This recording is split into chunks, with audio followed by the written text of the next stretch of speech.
Okay, so again we have a lovely time together now.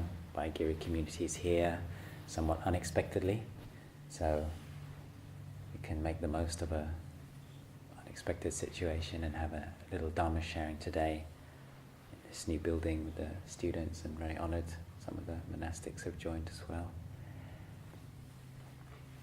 So I'll say a few words. I'm not sure, was there a theme, or should I just say a few general words, something spontaneous? Well, I think the idea was maybe that this today would be about doing work with the spiritual practice. Mm-hmm. I think people are observing the high-grade monks Mm-hmm. cleaning the pre-compassion house, Mm-hmm. actually all the work you guys have been doing Mm-hmm. here. Mm-hmm. And there's a kind of, I think as you mentioned, the peacefulness and a mindfulness, but a really strong work ethic. Mm-hmm. That kind of get things done in a very skillful way. Sure, I can see. That might be something very valuable as basis to start with. Sure. We actually have our students, and I think everyone in the community does a lot of work. Mm-hmm. It's definitely a theme here to see. Okay. So, just to say then, if this monastery would be called a place in the lineage of Master Hua, Abhayagiri would be a place which you would loosely, generally term in the lineage of Ajahn Chah, Thai forest teacher, Thai forest master. And I knew very little about Master Hua really. I still know very little, but every day I learn more just by seeing the place and listening to these little talks in the evening, in the morning, at the meal. And you really feel an affinity with many aspects of the practice, that kind of fiery language at times, which is, we understand it's more in humour than to be taken seriously at times. That flavour of an old master, being strong, being tough. And one of the, as well as the formal practice and the dedication to study and the training and the excellence around livelihood and an integrity, there is this aspect of work, of living the life, living the Eightfold Path in an all-round way. And so in a sense it's not just about work. That's one way that it manifests. It's a very visible way. But it's really about every breath, every step, in all, what we call in all four postures. And more than that, when we talk about mindfulness and clear comprehension, it really refers to every activity. That kind of classic list is going forwards, going backwards, stretching out your arms, stretching and flexing, putting on your bowl, your robes, chewing, tasting, swallowing, even lying down, falling asleep. Sampajana garihoti means one is clearly comprehending and mindful, one has clear comprehension. So the idea is that effectively the practice of awareness, or sila, ethics, integrity, concentration or mindfulness, and then cultivating wisdom, is not something we limit to the schoolroom or the meditation hall, or even specific contemplations around a meal or like that. Because basically there's an obsession with Dharma practice. You could say it's a wholesome obsession. And I've been reading a lot of the forthcoming biography of Ajahn Chah, the long detailed book. At one point he says, basically I was obsessed with Dharma practice at that time. He's talking about his early years. And he said it was as if there was no night and day. I was striving to find continuity. And so that's very much what's part of the ethos behind it, is that basically we don't have weekends. We don't just go home and take off our robes and say indulge in extreme in sensuality, for example, if we're dedicated to this path. And then in the same way, we also, as much as possible, try and maintain our mindfulness, our awareness at all times, and then use the work as an extra level again. So there are obvious ways of seeing it, is many layers, because even before we get to mindfulness and practice, the starting point, one way to begin Dhamma practice is what we call dana, which means generosity. One of the ways that the path is laid out, dana, sila, bhavana in Pali, which means generosity, ethics, and bhavana means development or meditation. And so it actually begins with some kind of generosity. Now again, generosity manifests in many ways. There's the obvious generosity of the classic, say, what we see every day, support for the Sangha regarding 4 requisites. And generosity, the mother for her child, is the classic starting point. And just human generosity, human kindness. I was talking the other day about how it manifests. You can see it. Say, like, because we were on the road having had to leave our monastery. Then the second day we ended up having breakfast at a place called Denny's. It was a new experience for me. Nice little cultural experience. And we all go into Denny's, 30 of us sit down, and people ordered, and there's the kind of women working in Denny's 7 in the morning, and they're a kind of universal mother archetype. They're kind of slightly, you could say, on the heavy set side, and the boys come in and they're like, okay boys, sit down, we're going to get you, we're going to fix you up, you're going to be your waffles and your pancakes, and there's more coming, so you eat up, and they're just so happy to be feeding us, and they're getting paid and it's not there. But it's just eliciting this generosity, this spirit of goodwill, and so you just see that all the time in daily interactions. Wherever you go, that's part of our of what we have as human beings, and so this is a spiritual quality. It's a human quality, a refined one, to which we can develop. So obviously, work. When we're working. We have a spirit of creating an environment like this. It's like a shared project. It's not about the cleaning per se.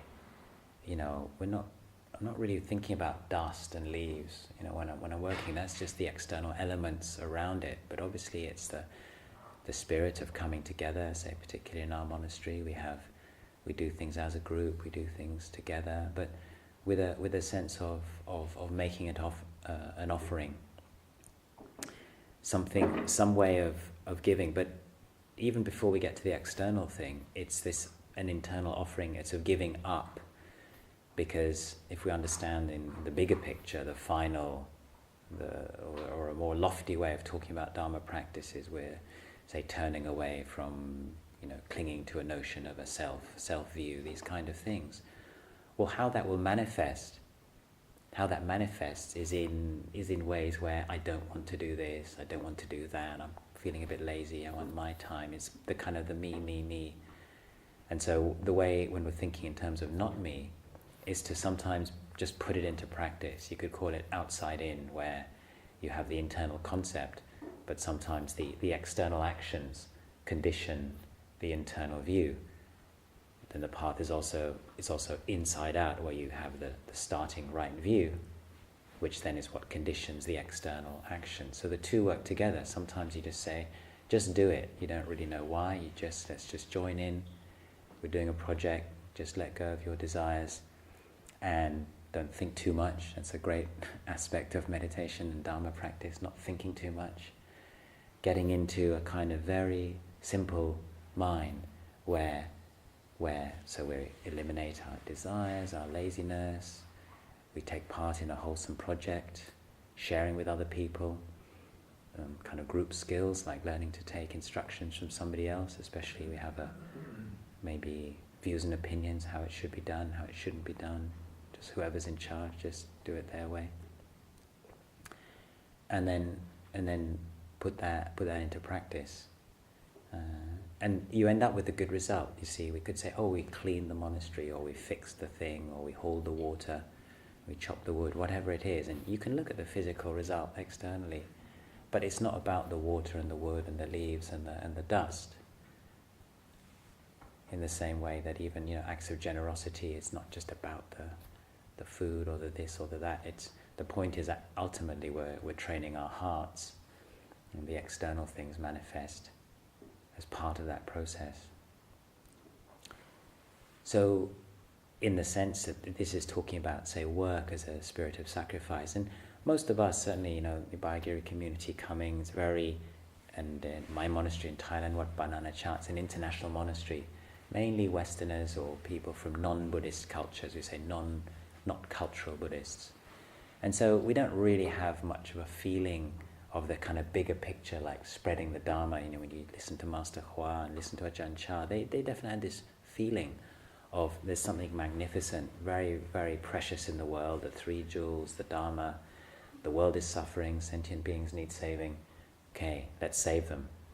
And so a lot of us don't really have that kind of big picture sense. We're more or less trying to more or less figure out our own little lives and how to begin our own little path. And so that idea of, say, when you say something like do it for what we call the sasana, or do it for Buddhism, or do it for the sake of all sentient beings, it can seem a bit beyond, a bit out there. So that kind of perspective is certainly one which people can develop as you get more of a, that usually comes in time, as basically as time goes on you feel how much you've benefited, and then like with anything good you feel, well, this has been so beneficial to me, yeah, this is something I'd really like to share. You begin to think, yeah, if I were to give my life to something, well, what would it be? You know, if I was in the world, I'd maybe be helping in some kind of social service or some kind of aid agency or something. Well, that's good. But this deals with getting directly to the root of human suffering. Yeah, that's something, without being a specific organization, but as a concept, that's a lovely, important concept. So in time, that definitely becomes more and more of an aspiration, you could say, of part of it, and an incentive when you feel, yeah, using language like, you know, the merit or the benefit of doing something like serving in the monastery or serving in the community, yeah, giving Dharma talks or whatever. This sense of, yeah, this really helps, and then being willing to give more. But our word for what we call merit, I just touched on it there. It's usually translated as merits. It's not such a good word really, because it doesn't, actually in English doesn't really mean anything. It's not an English term. We don't go around making merit. It's more of a sort of Buddhist term. Bunyang is the Pali. So is that an earthquake? Okay. if it's not fires, it's earthquake. Okay. It's California. It's California. Okay. There you go. That's right. I was just thinking, the underground train just passed underneath. That's my house in London. It used to shake. Yeah. Okay. Well, we're glad to know this is the safest building on campus, I've been told, so we're in the right place. We're in the right. Yeah. Getting an aftershock. The 3,000-fold world system is shaking and quaking. Friendly quakes in the Dhamma. Hope so. Approval. The quake of approval. Just rumbles of approval. So I was just talking about bunyang, making merit. It means bunya is the word for merit. And actually really one very nice little passage. The Buddha was actually talking to the monks, and he said, Ma bhikkhave bunyang bhayitta, which means don't be afraid of merit, monks. So you can imagine maybe the monks were like saying, oh, you know, all this service, all this work, all this merit making, we're monks now, should we be doing that too? You know, I thought we should just be meditating. And so the Buddha had to say, don't be afraid of merit. He said, merit is happiness. It's a synonym for happiness. So basically, whenever you do something which is genuinely what we would call meritorious, this kind of slightly clunky translation, it basically means it's wholesome and it leads to your happiness. And not only leads to your happiness, it's actually that which brings on. If it's properly done with the mind which is correctly set, you'll be happy straight away. Again, just coming back to our teacher Ajahn Chah, in a passage I read recently, he's saying because some people doubt about the value of doing good actions. The Buddha's teaching is if you do good, you get good results. If you do harm, you get harmful results. And people say, yeah, but in the world you see so many nasty people doing so many nasty things and they seem to get rich and famous, and so many good people doing so many good things and they often end up suffering, so it doesn't seem to work. So they kind of get this doubt or this question, how does this work? And so, without going into the kind of whole samsara big perspective, Ajahn Chah just said, no, they're not understanding. Anyone that says that means they don't really understand the meaning of a good result. It's not talking about something material or talking about long life and health and beauty. It means that when you do something with a good heart and mind, right then and there, your heart and mind increases in its wholesome and in its goodness, and it feels good. So he said, in my life, I've never done a good thing without getting a good result. So he's more, you can more or less verify that for yourself. But the key is obviously understanding what merit means. It's certainly not something material where you do little merit points in the bank and then one day you're going to kind of reap the rewards. It's about changing our minds right here, right now. We can do that. We all know that feeling of just shifting from the kind of grumbling or slightly negative, resisting mind to a mind which is awake. Buddho means awake. When we chant Buddho Bhagava, we translate that as awake and holy, but it's awake and like radiant. And that's a kind of the mind, if you like, which we're trying to cultivate. So we use the work, both the attitude beforehand, setting it up right, whatever activity we do, and then reflecting on it. This is another thing as well. We can often, especially say in the West, I grew up in England, where you're very much taught not to praise yourself or think that what you've done is very good. You do something, you think, oh no, it's just nothing. It's just a little something. I'm not really very good. You're kind of constantly doing kind of like, not necessarily beating yourself up, but kind of negating your worth and your value. Whereas we're taught to cultivate, reflect on the goodness you've done, that this is wonderful, this is marvelous, this is good, and even to share the merits, and then we can get into this sense of really whatever goodness I've done, actually may that be for the benefit of all sentient beings as well. It's actually really making much of it.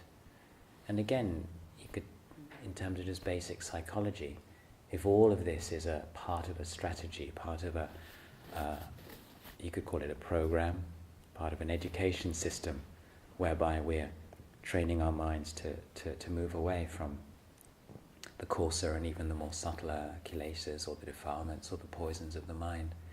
And the very first step is to set the thing right with acts of letting go, acts of generosity, because it's something we can do. You don't actually need, the nice thing about, say, work and service, obviously it's a non-material thing. You don't need to come with, bag loads of food and stuff to do that. We've all got arms and legs that we can use, luckily, and so we're in this position. I was telling somebody recently, it reminds me, I was in Burma for a couple of years in a monastery there, Pa'o, and it was still very not so well supported, and there weren't enough brooms to go around. It was a very large area, and so there would be 400 monks in the monks' meditation hall. So after the afternoon session, sometimes we'd come out and they'd say, okay, we're cleaning leaves, but there weren't the brooms, so we'd literally form a line on the floor and crawl on our hands and knees, and 400 monks picking up leaves by hand. It's this beautiful kind of feeling. And the monk next to me, I couldn't speak Burmese, but we kind of got friendly and kind of smiling and stuff. I can't remember whether it was like one or two fingers missing, and so we're kind of picking up leaves like this, and then he held up his hand, and all he said was, golden hand, golden hands. So I wasn't quite sure what he meant. I wasn't sure if he meant, I almost lost my whole hand, but it just turned out to be two fingers. I wasn't quite sure. And then he was just saying, golden hand, punya, punya. He was saying, look, we make merit with our hands. These are gold, these are golden hands. It was just so sweet, So we were kind of crawling in this line. It looked like, when they're doing one of these police searches looking for the murder. You see them, they're doing a line across a field. It'd be like that. And so, basically you can have fun. certainly in monastic life as a training for young monks, this is one thing that Ajahn Chah figured out, I'm sure Master Hua figured out. Sometimes you have to just get people working. There's a lot of energy, a lot of testosterone, a lot of ways where the mind can get unwholesome. So the old kind of classic Christian expression was, the devil finds work for idle fingers. And it's a little bit the same here. You find something wholesome to do, better than sitting there either sleeping or trying to meditate or getting in some unwholesome discussion and possibly going into a rather unwholesome direction. So again, it can be a simple, skillful means for keeping people focused in a wholesome way, channeling our energy. But I think the key is to link it then with mindfulness and awareness. So it has to really help to know, why we're doing this, and also to do it in a way, again, where we're not focused on the result. And so that's important when whoever's in charge and you're setting up the work and you're making sure that, it's at the level where people are at, and we're not too focused on the goal, the result. We're not achieving something material. There's obviously time for that, and sometimes you're working to a deadline and get it going, and maybe paint till late into the night, or sewing. Sometimes we sew late into the night, or whatever. Building, working late hours. In Thailand, our teacher, who visited here about 10 years ago, he's a builder basically, and that's his way of training the monks and keeping them kind of focused and being with them all day. So building different monasteries, and when he rebuilt the Dharma hall in our monastery, basically for several months, almost without a break, he would just come over after the meal and we would just work and build. And it's very physically exhausting. And you never knew, this is again an extra trick, sort of Dharma masters can do this. You never know what's going to happen. Are you going to end at tea time, or is it going to go on a little bit late? And then it's getting dark and you're just hoping that that's more or less moving towards the end of the phase. But then, you see somebody carrying out the bamboo poles with the fluorescent lights, and okay, this is going to be a late one, get the lights going. And then one night it was like, again, I thought this was definitely like a teaching. We didn't have to do this. We'd done this concrete pouring. We'd been pouring concrete in the pillars, concrete up there, really tiring.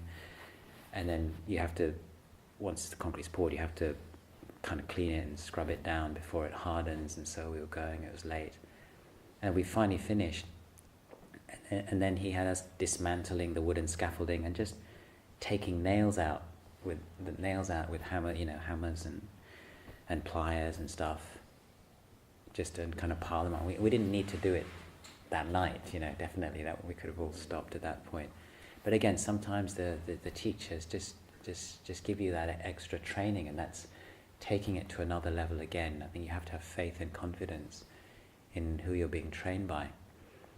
That, we have this we have a reserve of energy, and a lot of it is to do with, basically without taking it on and creating identifying, or this is my project, but with this sense of what we call really taking responsibility for it. And so that you can imagine, say, if it's something like these fires or something, where if somebody's protecting their own house or something, they've got an incredible amount of energy and can really, and actually that's what they're trying to encourage us to see. So a day like that reminds you that we've always got that extra bit, left within us when you're just trying to say, okay, no, that's enough now, I just want to go back and have a rest. Or I'm bored, or I'm a bit in pain, or whatever, I'm thirsty. That there's actually, definitely we have this extra capacity, because they know with regard Dharma practice, there's always going to be times when basically we're going to want to follow our desires, and it could take us down a rather unwholesome avenue. And so this ability to say no and go against your desires, go against what you want to do, or to really know, actually I've got much more within me than I would even realize, that this is going to be like a spiritual skill. So it becomes like what we call a barami. It could be called kanti barami, the spiritual quality, the spiritual power of patient endurance, or of patience. And so again, it forms this work and mindfulness in work and using work in our practice from the basics of, sometimes you need to haul wood and clear paths and do things, boil water and carry water from the well. These are just the basics of living. In the old days, not so long ago. So like when I first went to our monastery in Thailand in 1989, we still didn't have running water. So every day we'd have to do this water hauling, where you lower a bucket, pull the water up, and then carry it on a bamboo pole and fill up the water. And so that was in 89, that's quite recently, and the world was already very modern, but in rural Asia, it wasn't the case. And so we've only moved into a phase of our lives where, to be honest, we don't have to do that much physical work in terms of the basics of life. The work then that we do, we're in the luxury position of making it more aesthetic. But then, so that's how we then can integrate it into our life, and really then, use it more and more as a training, more and more as something where we're thinking, well, what are the sort of some of the spiritual powers or faculties? So kanti, patient endurance, but dana as a parami, generosity, virya means effort. I see you've got vigor avenue here. So, you kind of got these kind of visual signs reminding you that these are the spiritual qualities we're trying to cultivate. We have one of our paramis, our list is 10. Adhitthana, which means determination and resolve. Nekkhamma is sensual renunciation, but again, if you understand that it's like a muscle, like a mental or emotional muscle you're building up of renunciation, going against your desires, then even sensual renunciation begins with the kind of renunciation where you just, I'll just give up to my cravings. Because in a sense, we understand delight and aversion, they're very much two sides of the same coin, or they're like the back and front of your hand. And so these are some of the paramis, the spiritual qualities that we're trying to bring into work. We can even cultivate, it's important to, even anything you're going to do, like every day you're going to, get up and go to chanting and do the basics and sweeping and cleaning. So we can even make an adhitthana, make a determination, to do that on time or to do that in a nice way, these kind of things. And so this is the very basics. It develops into a whole practice, vowing, dedicating that every action can be a source of one's own liberation or saving all living beings. But keeping it very practical, just very kind of the basic steps is something everyone can understand, regardless of where we're at.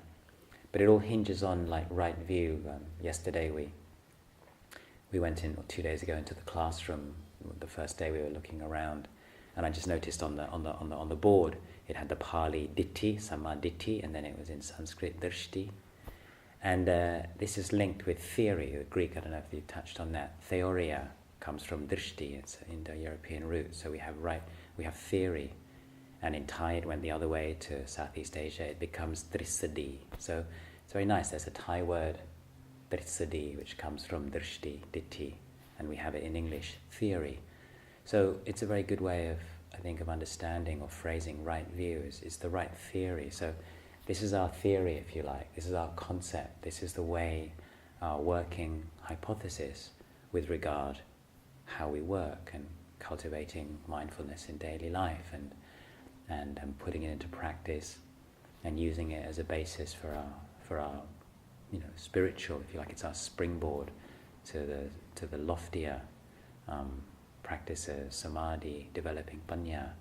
But it's not really 1, 2, 3. It's more like, I keep using the simile of a braid, like these things overlap and they weave within one another to form a very strong kind of rope, if you like, a kind of which has got some solidity.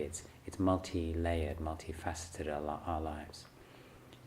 Because we're always doing something, in a sense, And so the idea is then, when we bring mindfulness into our work with a wholesome heart, and that's also the advantage. Our tradition praised a lot of walking meditation. It's not all about sitting and listening to Master Hua, he's talking about walking meditation a lot.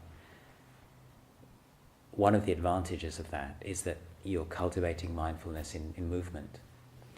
And so often the big complaint you hear a lot of people go on retreats is that, well, I'm on retreat, it's so wonderful, and I'm sitting, my mind's so peaceful, but then as soon as I get up, or as soon as I do something, or when the retreat's over, go back to the real world, as they call it, everything falls apart. And so walking meditation and then mindfulness in work, seeing action as an integrated part of our spiritual life also then helps create this continuity between these ideas of my world of practice and my world of worldly, which will obviously be bound up with sensuality and at times challenging, difficult situations for lay people. How do we create a more seamless process? Well, it's by bringing that view, that theory into play, that everything is Dharma, everything is teaching us, everything is spiritual practice, and mindfulness at all times. So the Buddha said mindfulness is of great use. He compared it to the salt. Again, he's very funny, like Rinpoche, like Master Hua. And these masters, we have to see the funny side. We miss the humour. So he's saying, look, mindfulness is like a salt in the curry. It's like, yeah, everyone knows good curry needs a bit of salt.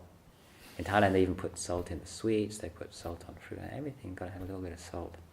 So when you hear that, it's like just a little bit, not just it's always got to be there. And it brings us into ourselves, again, to take it into another direction. When you're mindful, you're aware of your environment, but essentially the things like the silence, not working with distracted talk. You have to be very clear. Now we're working, talk about stuff, this and that. We can do all that later. Right now, if it's not silence, then if we have anything to say, it's to do with the work. This is our field of awareness right now. And then, we can really see how things change and seeing how from resistance and negativity we experience satisfaction. So it can very much be a model, if you like, a paradigm for our whole spiritual life. Effort, right view, and then you get a result. Okay, so I've talked kind of quite a lot, said a lot. 15 or 20 minutes already, it's plenty, I think. This is a big part of our life, so I can go on all day about this. So, thank you for your attention. I guess now maybe you got a chance to ask a few questions if anyone wants. It can be on this topic, or it can also begin to go into general stuff as well, kind of monastic life, whatever, or whatever. It's fine.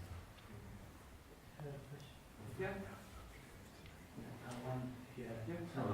I think people are welcome to ask questions. One thank you for your talk on the topic of work and I guess harmony. Yeah.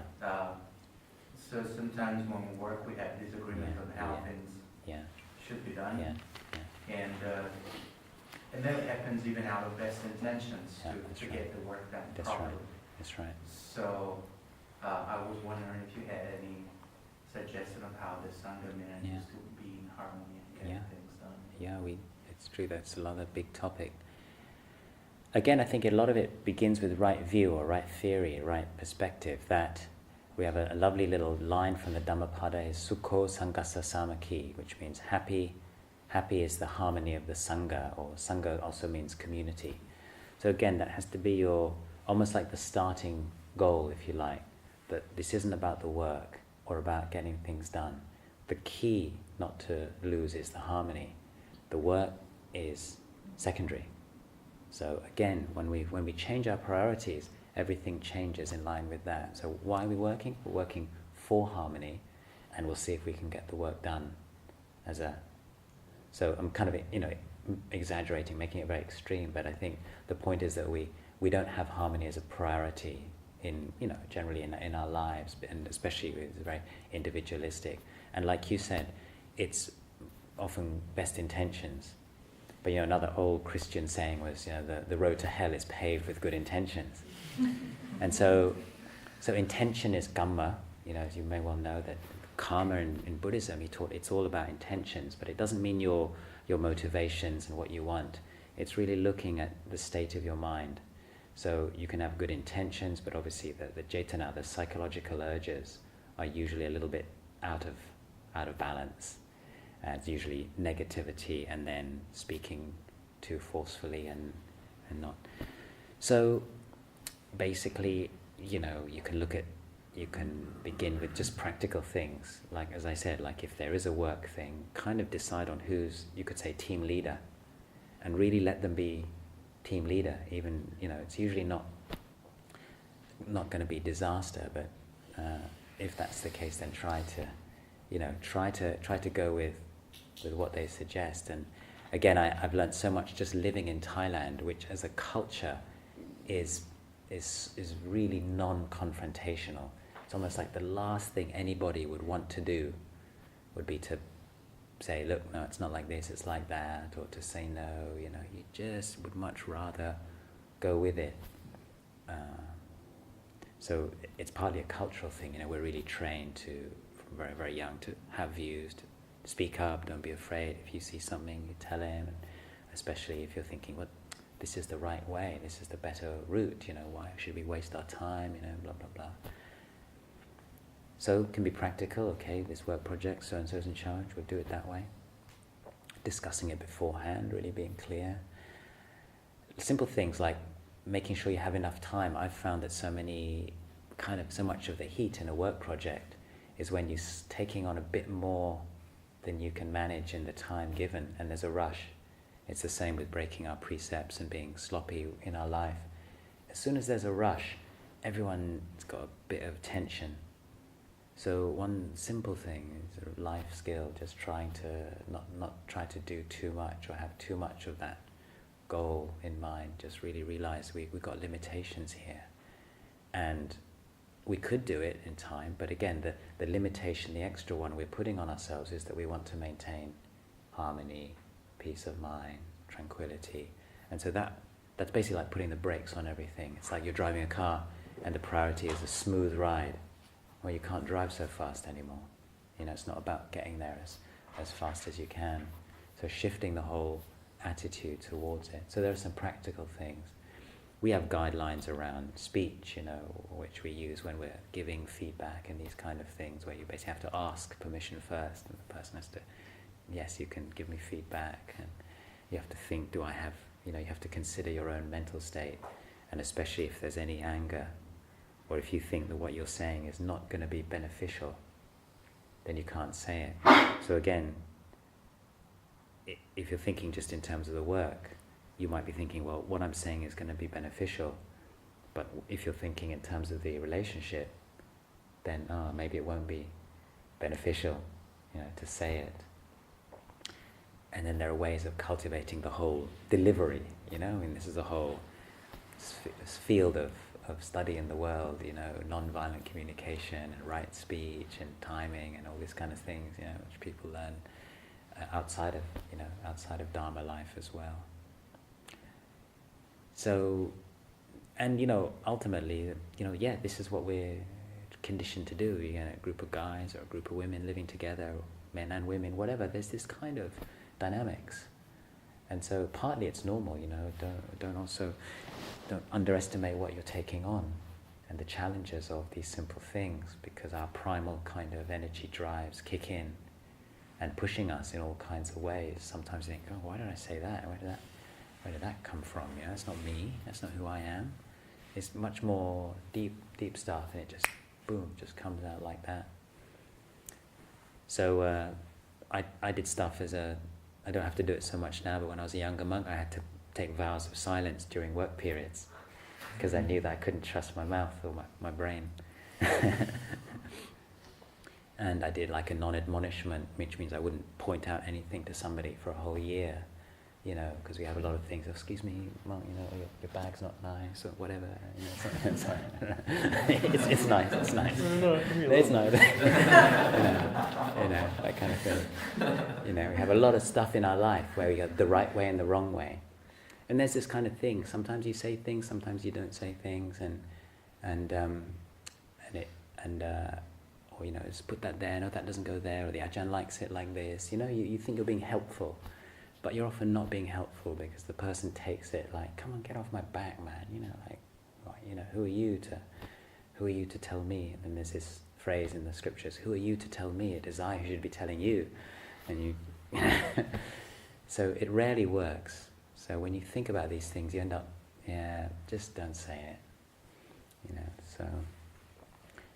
so again, that's a kind of extreme position to take, like don't say it. But as in just to remember that if we're really talking about Dharma practice, a lot can be left unsaid, and I wouldn't believe it, to be honest, if I hadn't lived in Thailand with some monks who hardly say anything, and it's not always the best way, but I can really see the value of that. That you can really live. You learn, you pick up stuff by watching, so you don't have to keep asking what time we're leaving, who's so and so, when's so and so coming. You just kind of wait and see, and it'll happen. And then in the same way, in terms of the more proactive side, not always having to tell people. Sometimes a great way to do it, if somebody's doing something in a way which doesn't look right, well, if you can, don't tell them that they're doing it wrong, but just quietly go and do it the right way, your way, and then maybe they'll get it. You know, there's kind of ways of doing it. There's very subtle, giving cues, leading by example rather than by kind of, you know, being on somebody's back or feeling that way. So there's many, many ways. But I think, as I said at the beginning, the priority is keep a sense of, be aware that our words have a kind of energy and can really break the spirit of harmony, and that's really what you're trying to cultivate more than anything else.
Yeah, I think that's also another aspect then, because it depends, you know, sometimes work is so kind of, can be quite complicated, you know, and it's best to just be like aware of what you're working like. You know, people like working with chainsaws and stuff, it's probably not the best time to be doing, you know, kind of more abstract or, you know, kind of Dharma contemplation, just concentrate on cutting the branch, just be right there, you know. But often, I mean, if work, it can be of the more, say, monotonous type, or the, you know, not so dangerous type, where you're sweeping. Or recently there was a long, big deck staining project, painting, people have been painting, and that's something where you can really, actually, I think it is okay to have some kind of contemplation, and then that can really vary from person to person. I mean, we're always seeing impermanence manifesting, you know, 3 characteristics.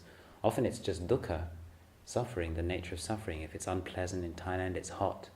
You can just contemplate right there. The Buddha said, fully no suffering, or unsatisfactoriness, or dukkha. So basically, it's basically you got a choice of feeling bad about the physical dukkha, or just contemplating it, seeing it as just that, and knowing that it's in line with arising and passing away, conditioned phenomena, all these kind of things. So, you know, hopefully, ideally, as we develop, we've basically got almost an ongoing, some kind of contemplation, and you'll often have a theme, of your own. And you can, like in our tradition, we contemplate the body, the five khandhas, the skandhas, or elements. And the idea is that through doing it a lot in walking meditation, then you get used to, more or less, as you're walking around doing some kind of activity, kind of, contemplating a theme, or it could be a theme, a snatch of it. That's I think the value of, say, having these Dhamma talks on the speakers in the evening, or even during the meal. People might say, well, we're supposed to be mindful, focused on the meal. We have to listen to Dhamma talks as well and stuff. But I think it can be valuable, because there's like input coming in, which just can trigger things, and can then become a source of your contemplation. Because we're not so focused all of the time. So I think it's a personal one. I think it's a great thing to do, to have a kind of focus of Dharma contemplation as you work, but I think it's totally individual.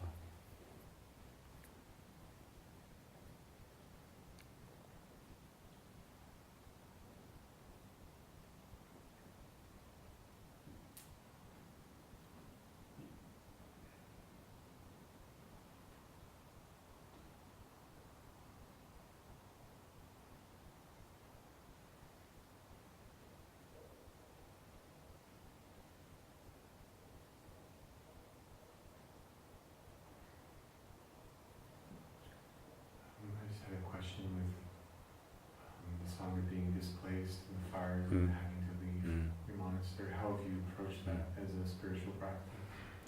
Yeah, it's a good question people have asked us. To be honest, I've just found it's been very simple in a sense, because this has been, it's entirely in line with our spiritual practice. The whole ethos is one of change, one of impermanence, one of uncertainty. So the idea that the monastery could and may well burn down has been very apparent all the time. And so it's no shock, it's totally in line with nature. Like if I were to tell our teacher in Thailand, the monastery burning down, or the forest, he'd say, well, of course it is, it's a forest. Forests have to have forest fires. And so why are you telling me? I knew. Just, it's not a question of, if, but when. So there's no shock there. And then the in terms of why people are obviously suffering a lot. One simple thing, is nothing wrong with that, is the material side of thing. Your house, your home, your possessions, your life, everything that and then if people have livelihood, their futures, like people have livestock, people have all kinds of plantations, all kinds of crops are grown in the area, and they've lost that, and so they're suffering. Now we lead a life which is deliberately frugal and deliberately free of material attachments and wives and children, for a very good reason. It's not kind of coincidence that we're leading this life, because basically these are the things which we know obviously are near and dear to people, and very difficult when they just get swept away, and obviously even death. So we just don't have any of that. So Abhayagiri, I'm a visitor, but like I can say that Abhayagiri was never about the physical place, it was never about the buildings. That's obviously one aspect, but really that's not the refuge, in our practice. The abbot was away, he's maybe planning on taking some time off, many of the monks will be leaving. So it's a fluid situation anyway, the whole thing is in process. So what you can say is that it's a kind of concept. A monastery is a concept, it's an umbrella concept for a group of people plus the lay community, developing happiness, developing wholesome qualities, through the work. So you could say the work was never about the result, it was about doing it and the path. So there hasn't, and we were very lucky. Our whole, you could say, evacuation was more of a very quiet, simple departure where we woke each other up, met up at the bottom of the hill, checked everyone was there and safe, and just had to figure out, do we go left or right? The fire's to the left, so okay, we'll go right. and then got out and then made it here, and so we're in one level, we're in great shape. It is obviously, people have put their lives into it, and that will obviously be a shock and a source of pain if it turns out there is significant damage and people will feel, gosh, so much money and time and years.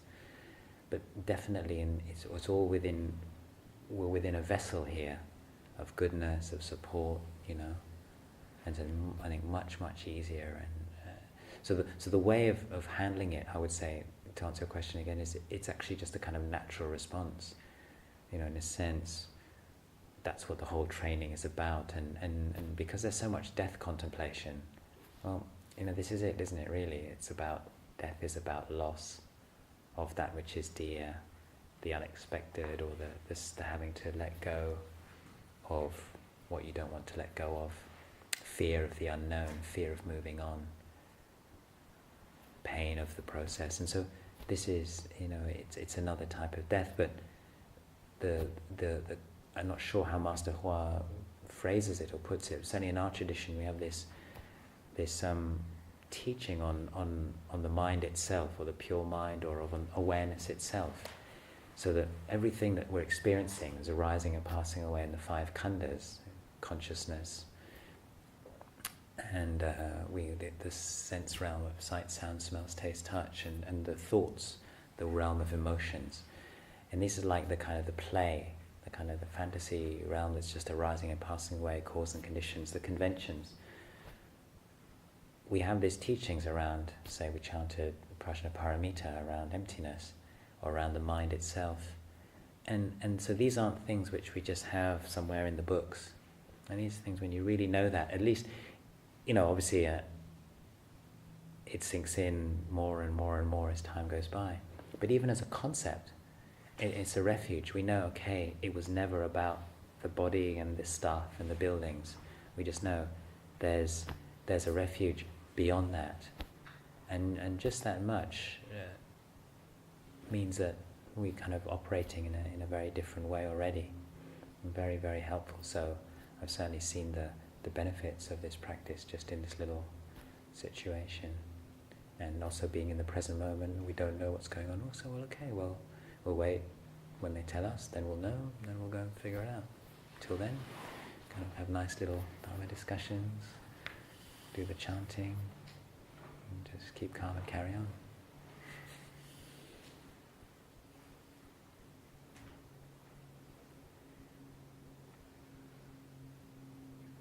Well, I should ask, I'm a visitor, so maybe people who've put everything in the last 10 years into Vahagiri maybe don't feel the same way. Are you okay? Pretty much the same. See? There's a feeling of equanimity. It's been very, as a visitor, it's been very inspiring to see. Just okay. Yeah.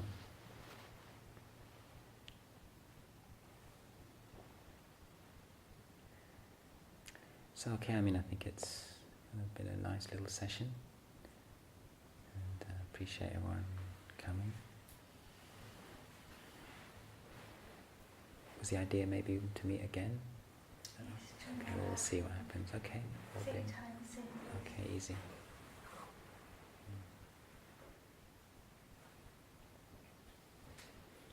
If you just end with a little chant, let's do through the, this is what should be done.